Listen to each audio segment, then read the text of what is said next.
NEET physics most expected MCQ সিরিজে semiconductor ইলেকট্রনিক্সের এমন কিছু এমসিকিউ নিয়ে আজকে আলোচনা করব যেগুলো বিগত দিনে নিট পরীক্ষায় একাধিকবার এসছে।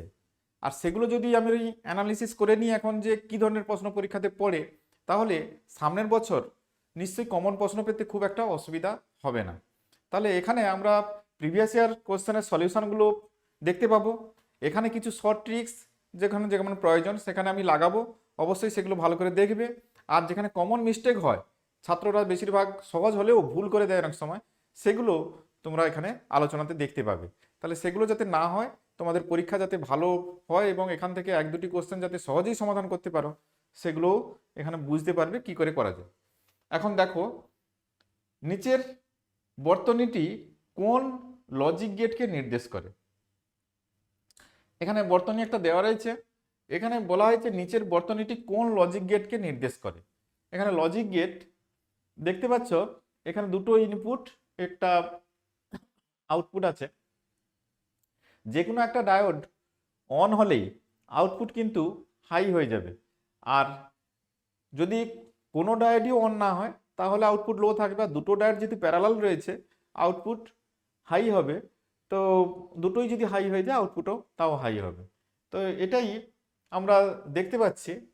তাহলে এটা হচ্ছে অর গেটের ক্ষেত্রে হয়, এটা হচ্ছে অর গেটকে নির্দেশ করে। নেক্সট, একটি পিএন সংযোগ ডায়োডের ক্ষেত্রে নিঃশেষিত স্তর। পিএন সংযোগ ডায়োডের ক্ষেত্রে আমরা জানি ডিপ্লেশন লেয়ার বা নিঃশেষিত স্তর, এটা নিটেও এসছে দেখো একাধিকবার। নিঃশেষিত স্তরের বেধ, এটা কিছু কিছু বিষয়ের উপর নির্ভর করে। আমরা জানি এখানে কি দেওয়া আছে, ইনক্রিজ উইথ ফরওয়ার্ড ব্যাস, ইনক্রিজ উইথ রিভার্স ব্যাস, ডিক্রিজ উইথ রিভার্স ব্যাস, does not depend on bias. না, এটা তো ঠিক হবে না। এটা যদি আমরা জানি সম্মুখ ব্যাস বাড়াই তাহলে ডিপ্লেশন রিজনটা ধীরে ধীরে ধীরে ছোট হয়ে যায়, তাহলে কারেন্ট প্রচুর পরিমাণ যায়। কিন্তু যদি রিভার্স ব্যাস দিয়ে দিই তাহলে ওটা বেড়ে যায়। তাহলে এটা হবে ইনক্রিজ উইথ রিভার্স ব্যাস, অর্থাৎ বির উত্তরটি এখানে সঠিক। তাই এরকম সহজ ধারণা ভিত্তিক প্রশ্ন তাও নিতে কিন্তু একাধিকবার রিপিট হয়েছে। নিচের কোন গেটটিকে ইউনিভার্সাল লজিক গেট বলা হয়। একবারে শিশু শ্রেণীর প্রশ্নের মতো, এগুলো যারা ছোটবেলা থেকে কম্পিউটার পড়ে তারা জানে।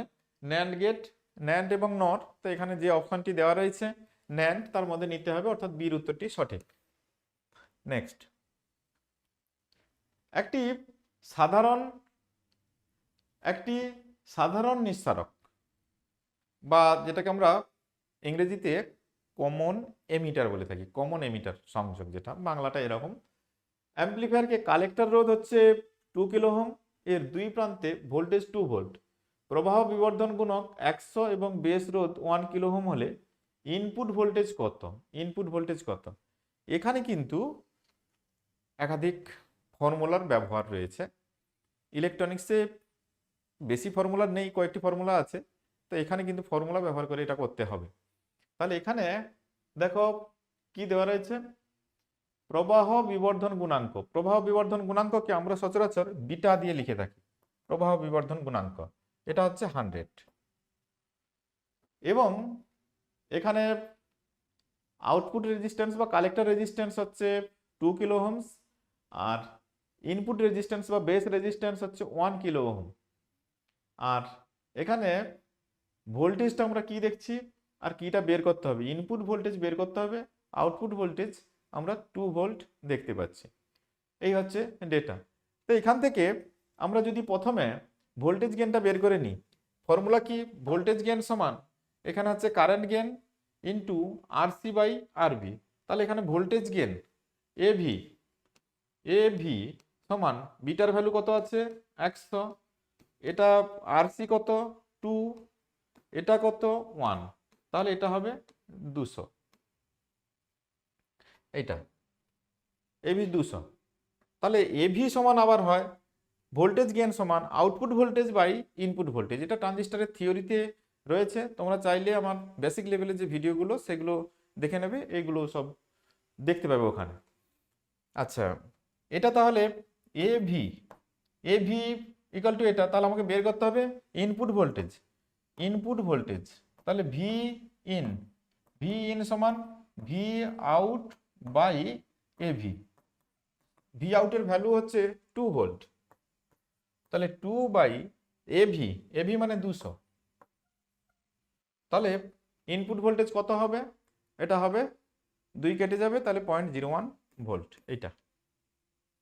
তবে এখানে এই দুটো সূত্র অবশ্যই মনে রাখতে হবে, না হলে এই প্রবলেম সলিউশন করতে পারবে না।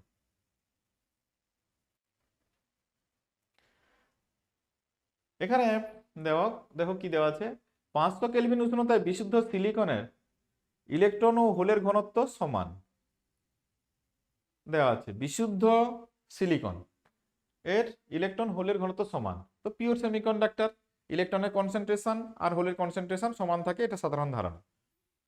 ইন্ডিয়াম দিয়ে ডোপিং করায় হোলের ঘনত্ব বেড়ে এত হলো। ডোপ করা সেমিকন্ডাক্টরটি কি প্রকৃতির? N type, P type, insulator, none of this. আচ্ছা, ইন্ডিয়াম, এখানে এটা মনে রাখতে হবে, ইন্ডিয়াম এটা হচ্ছে গ্রুপ 13 অথবা ট্রাইভ্যালেন্ট এলিমেন্ট, অর্থাৎ এর যোজ্যতা হচ্ছে 3। তাহলে ত্রিযোজী যেসব মৌল যাদের যোজ্যতা 3 হবে, তারা যদি পিওর সেমিকন্ডাক্টরের সঙ্গে মিশে যায় বা মেশানো হয়, তাহলে সেখানে পি টাইপ অর্ধপরিবাহী তৈরি হয়, এটা আমরা জানি। আর গ্রুপ 5 হলে বা পঞ্চযোজী মৌল যদি ডোপ করা হয়, তাহলে সেখানে কিন্তু কি হয়, এন টাইপ সেমিকন্ডাক্টর। তাহলে এখানে ইন্ডিয়াম এটা হচ্ছে ট্রাইভ্যালেন্ট বা ত্রিযোজী মৌল, তাহলে এটা ডোপ করালে পি টাইপ অর্ধপরিবাহী সৃষ্টি হবে। নেক্সট, পিএন সংযোগের বিভব প্রাচীর কিসের উপর নির্ভর করে? উপাদানের প্রকৃতি, ডোপিং এর পরিমাণ, তাপমাত্রা, নিচের কোনটি নয়। এটা ধারণা ভিত্তিক প্রশ্ন। পিএন সংযোগের ব্যারিয়ার পোটেনশিয়াল বা বিভব প্রাচীর ওটা কিসের উপর নির্ভর করে? হ্যাঁ, উপাদানের প্রকৃতি তো হবেই, ডোপিং এর পরিমাণ, হ্যাঁ ডোপিং বেশি করলে ওটা চেঞ্জ হয়ে যাবে, আর তাপমাত্রার সঙ্গে ওটা রিভার্স ওয়েতে পরিবর্তন হয়, তো ওটা তাপমাত্রার সঙ্গে সঙ্গেও পরিবর্তন হবে, মানে তিনটার উপরই নির্ভরশীল। আচ্ছা, কিভাবে নির্ভরশীল, কি ব্যাপার, ওর বিস্তারিত জানতে গেলে থিওরির যে ভিডিওগুলো রয়েছে সেগুলো তোমরা দেখে নেবে, আমার এখানে দেওয়া থাকবে বিগিনার্সদের জন্য বেসিক লেভেলের ভিডিও, তো সেগুলো ফাউন্ডেশন সিরিজে পেয়ে যাবে, সেগুলো থেকে এগুলো পেয়ে যাবে। তাহলে এখানে তিনটাই হবে, অর্থাৎ 1 2 3 তিনটাই correct. The given truth table is for which gate? এটা একটা ট্রুথ টেবিল আকারে দেওয়া আছে, এটা কোন গেটের ক্ষেত্রে? তাহলে 0 0-তে 0 0-তে 1 হচ্ছে, 0 1-এ 1, 1 0-তে 1, 1 1-এ 0 হচ্ছে এটা। তাহলে 1 1 দুটোই ইনপুট যখন হাই হচ্ছে, তাহলে আউটপুট লো হচ্ছে, তাহলে এটা অর গেটে হবে না, অর গেট তো যোগ করে, অ্যান্ড গেট গুণ করে হবে না, নট গেট তো তার সিঙ্গেল ইনপুট সিঙ্গেল আউটপুট হবে না। তাহলে এবার সেকেন্ডারি গেটের দিকে চলো, ন্যান্ডের ক্ষেত্রে কি হয়, 0 0-তে 1 হবে, ঠিক আছে, তাহলে গুণ করে আর তাকে উল্টায়, আর 1 1-এ তাহলে 1 তার উল্টা মানে 0, তাহলে এটা ন্যান্ড গেটের সঙ্গে ম্যাচ করে যাচ্ছে, তাহলে এটা ন্যান্ড গেটের হবে, ন্যান্ড গেটের। এইভাবে ম্যাচ করে দেখে নেবে। এবারে প্রপার নিয়মে যদি করতে হয় সেটা ক্যালকুলেশন করে অনেক বড় হয়ে যাবে, দরকার নেই, এভাবে যেহেতু এটা সিম্পল দেওয়া আছে 2 ইনপুট গেট, অতএব এভাবে ম্যাচ করে দিলে হয়ে যাবে। এন প্রকারের অর্ধপরিবাহীর ক্ষেত্রে নিচের কোন উক্তিটি সত্য? এন প্রকার অর্ধপরিবাহীর ক্ষেত্রে নিচের কোন উক্তিটি সত্য? মেজরিটি ক্যারিয়ার এবং ত্রিযোজী পরমাণু ডোপ্যান্ট, তাহলে এখানে হোল হচ্ছে মেজরিটি ক্যারিয়ার এবং ত্রিযোজী মৌল, এটা এন প্রকারের অর্ধপরিবাহী। এন টাইপ অর্ধপরিবাহীর ক্ষেত্রে মেজরিটি ক্যারিয়ার হয় ইলেকট্রন, আমরা জানি এন টাইপ অর্ধপরিবাহীর মেজরিটি ক্যারিয়ার ইলেকট্রন, ইলেকট্রন। আর এখানে কিন্তু পঞ্চযোজী পরমাণু ডোপ করানো হয়, তাহলে এখানে প্রথমটায় হোল আছে, হবে না, দ্বিতীয়টা দেখো ইলেকট্রন আছে মেজরিটি ক্যারিয়ার, ঠিক আছে, আর পঞ্চযোজী পরমাণু, তাহলে এটাই কারেক্ট আছে। যেহেতু এখানে সিঙ্গেল অপশন কারেক্ট, তাহলে বিটটা যখন কারেক্ট হয়ে যাচ্ছে আর সিডির দিকে বেশি দেখা দরকার নেই, মাল্টি অপশন কারেক্ট নিটের কোশ্চেনে থাকে না।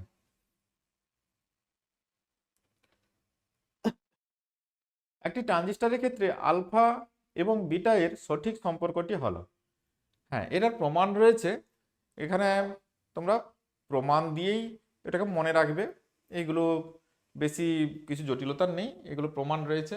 অতএব এটা বীর, এটা প্রমাণ থিওরিটিক্যাল কোশ্চেনে ওখানে পেয়ে যাবে।